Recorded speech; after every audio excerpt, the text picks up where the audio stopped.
Hi everybody and welcome back. I am so glad that you're here this week because this week we're going to talk about how Jesus' power brings us hope. And you know what can help us keep our eyes on hope? God sightings. Remembering and talking about how we've been seeing God working in and around us. For me, my God sighting this week is, if I can be honest, I've been feeling a little discouraged and kind of frustrated about some things. And I had a friend reach out and call me. And she's a friend who loves Jesus just like I do.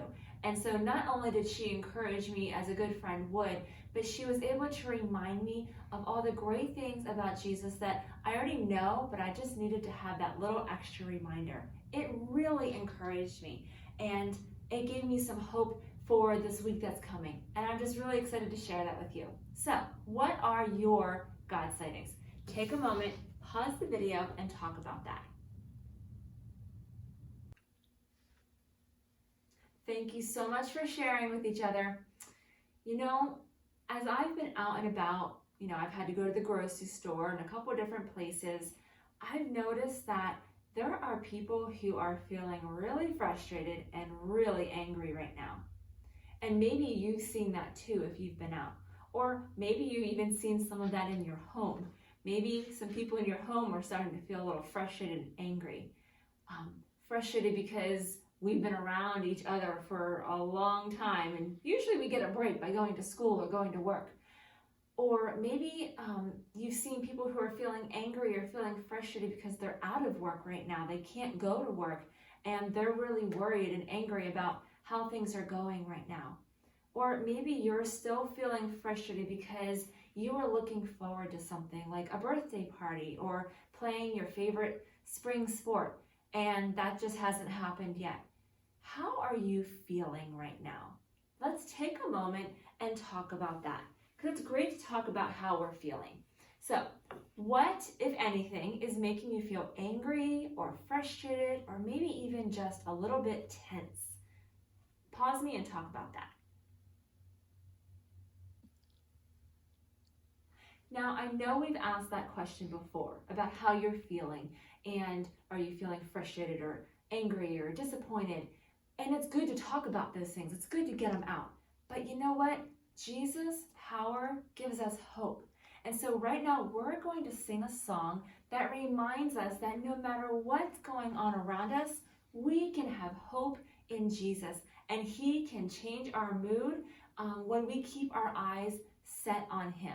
So let's get up off the couch or off the chair and let's pause the video and sing this song together. Wow, what a great song, what a great message. God gives me joy in every situation and keeps my spirits high no matter what I'm facing. That's what I want. That's not always how I feel.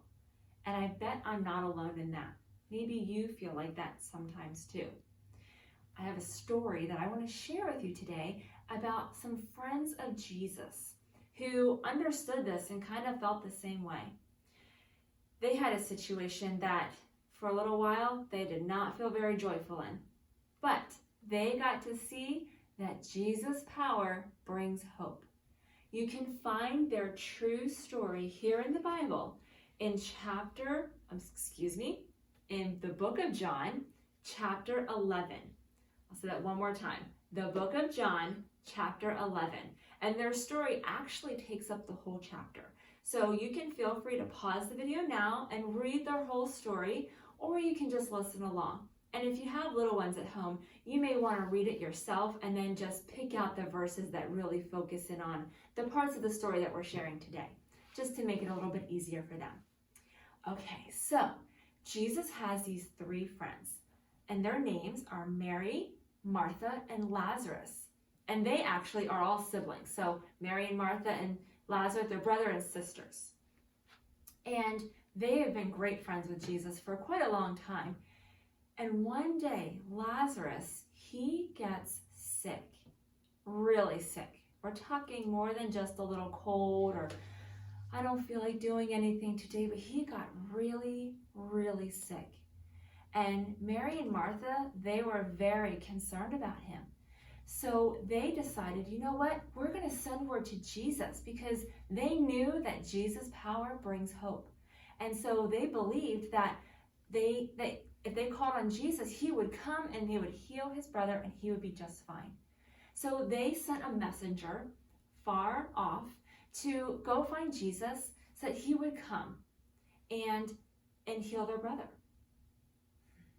But day after day after day, Jesus didn't come. And they waited and they waited and they waited, and he didn't come.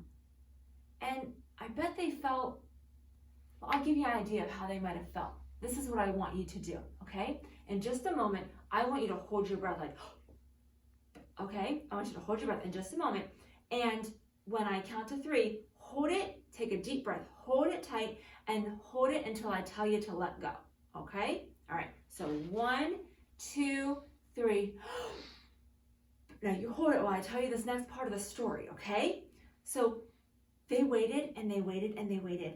And I expect that they were just looking out their door, looking out the window every day, waiting to see Jesus coming, because they just knew he wasn't going to let them down. They knew he was going to come and heal their brother. And, oh, hold on one second. I think I got a text. I need to check this really quick. Oh,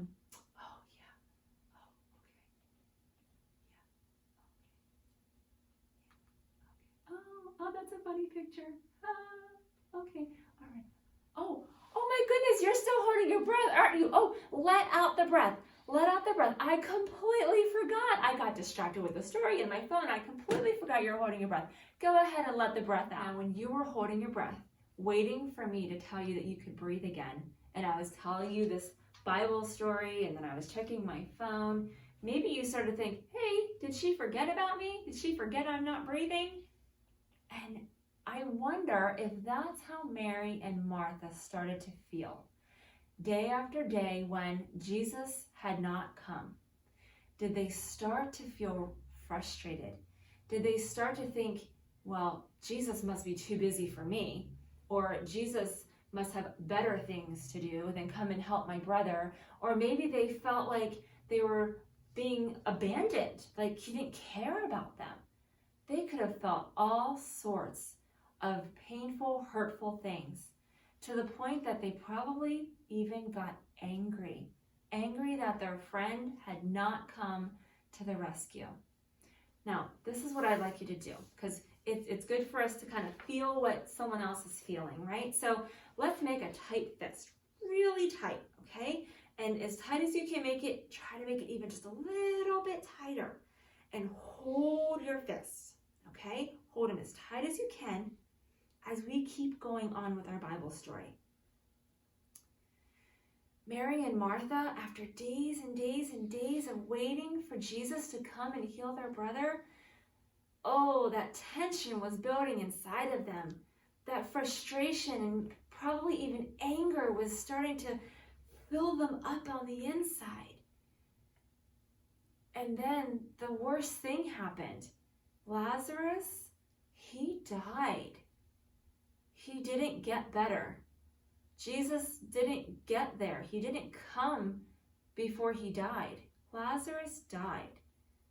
And Mary and Martha, they buried him, just like everybody else would when someone dies. They go through the process of having the funeral and burying their loved one.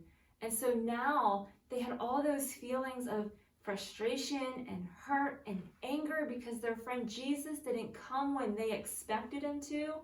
And now their brother died, and now they're sad. Oh, they had so many feelings inside of them. Maybe you can relate to that right now. But you know what? The Bible tells us, if you read their whole story, that Jesus wasn't late. Even though it looked like he was too late, Jesus got there right on time. And as we read their story, we find out that Jesus, he comforts Mary and Martha, but then he says, take me to where Lazarus is buried. And when they go to the tomb and they roll away the stone, he calls out to Lazarus in a loud voice. And he says, Lazarus, come forward. And Lazarus, he raises from the dead, kind of like Jesus did. We learned about a couple weeks ago. He raises from the dead, and he comes walking out of that tomb, and he's completely fine. He's completely better. He's not sick. He's alive. See, Jesus, he didn't do things the way Mary and Martha thought he would do them, or the way they hoped he would do them, because he had a better plan. His plan wasn't just to heal Lazarus, but it was to raise him from the dead. How awesome is that? Now, how are your fists feeling right now? They starting to hurt a little bit? I know mine are. In fact, mine are starting to feel a little bit numb because I'm holding them so tight. Mary and Martha learned that day that Jesus' power brings hope. And sometimes we just have to hold on to Jesus just a little bit longer and wait for his timing in things to see that he's not too late, but he is still working things out for us. That's the hope we have in Jesus. Now, I want you to take your fists and I want you to let go. Ooh. Do you feel that? Do you feel all that tension kind of going? That's what it feels like when we let go of our anger, or we let go of our frustration. When we choose to focus on the joy and the hope and the peace that Jesus offers us. When we choose to trust him in every situation, no matter what we're facing, even no matter how we're feeling, when we choose to let Jesus be our focus, when we choose to let ourselves be filled up with more of him than more of all of those negative feelings about the circumstances and situations that we're facing.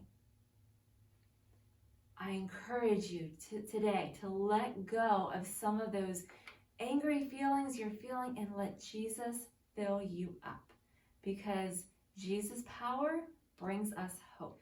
Maybe you know someone who's gotten sick with the coronavirus, and maybe they've gotten better, but maybe they haven't. Or maybe someone in your family is out of work and you prayed that this would be over by now so they could return to work, and it hasn't happened yet.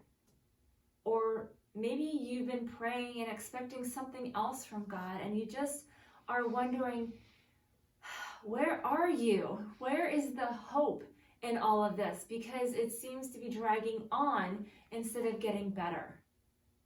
Maybe you're feeling like some of the things you've prayed for, that it's just too late.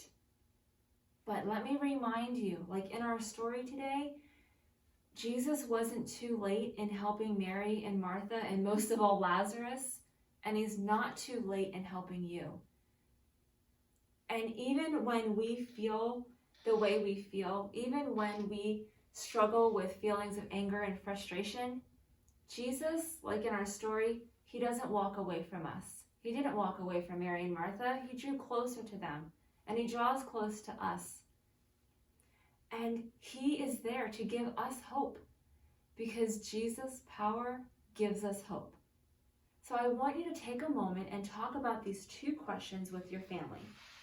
The first question is, how did holding your fist, how did that feel like holding on to anger? Okay, I'll say that one more time. How did holding onto our fist really tight, how is that like holding on to anger? The second question is, how can you as a family let go of anger and find the hope that Jesus offers? I'll say that one more time too. How can you as a family let go of the anger you're feeling and find more of the hope Jesus offers? Pause the video and talk about those two things. Thanks for sharing those thoughts with each other. Now let's do a fun little activity. You don't need any materials. I have everything you need right here. Do you see this picture? It doesn't really look like a whole lot, does it? we're going to use this picture to see what it's like when we focus on Jesus' hope. If you notice on this picture, there are 4 little dots in the center of the picture. Those 4 dots can remind us of the 4 letters in hope, H-O-P-E. 4 little letters that mean so much. In just a moment, I'm going to hold this picture out so that you can really focus on it. And what I'd like you to do is stare at this picture for 30 seconds. I'll count to 30 for you. And try your best not to blink, okay? And then at the end of the 30 seconds, I want you to turn your head and look at a blank wall. And then just kind of stare at that wall and see what you see, okay? So here we go. I'm going to bring it closer. Stare at those 4 little dots in the middle and try not to blink. 1, 2, 3, 4, 5, 6, 7, 8, 9, 10, 11, 12, 13, 14, 15, 16, 17, 18, 19, 20, 21, 22, 23, 24, 25, 26, 27, 28, 29, 30. Quick look at a blank wall. It might take a second or two. Keep looking at the wall. Do you see him? Do you see Jesus? Isn't that a fun trick? How you can stare at this funny picture and turn your face and see Jesus. That's what it's like when we focus in on him and the hope he has to offer. When we keep our focus there and not on the things that frustrate us, oh, those things are there and they're very real things. And there's nothing wrong with sometimes feeling that way. But when we shift our focus onto Jesus and we focus on him and the truths, the promises that he teaches us in his word and in songs like we sang earlier about how we can trust him and how he's always there for us. And we remember stories where he helped people like Mary and Martha who thought he was too late but found out he actually showed up right on time. When we remember those things and focus on him, oh, it's so much easier to see him in the middle of our circumstances. And then we don't feel angry. We don't feel frustrated. We don't feel that stress anymore. We can feel the peace and the love and the joy of Jesus. And that is amazing. I hope that that's what you're feeling as we're talking today. Jesus' power brings hope. And so what I'd like you to do is I'd like you to get your thankful journals as we're closing for the day. And, one of the things that can help us to look to our future hope, to knowing that God, he's not too late, that Jesus is right on time. One of the things that can help us to have hope in times like these is by looking back at all the ways that Jesus has been there for us in the past. How he's helped us, how he's answered prayers, how he was there for us even when it seemed like it was too late. So I'd like you to take your journal and draw a picture or write about a time when you hoped for something and Jesus did it. For example, maybe you went to the grocery store hoping to find some toilet paper and there was actually toilet paper there. Yay! Or maybe you were hoping that the rain would stop and you said, Lord, I would just love to play outside. And then he gave you a beautiful sunny day to be able to go outside and play. What is something that you've hoped for and Jesus has already done it? Draw or write about that in your journal. Put a date at the top so you can remember all of this stuff later when you look back in the future. And then take some time this week to look for those God sightings. Because remember, when we look for God, we will find him. That's a promise he gives us in his word. Then when we look for him, we'll find him. And you know what? When we find him, we find hope. Because Jesus' power brings us hope. Have a great week. I look forward to seeing you next time. Bye.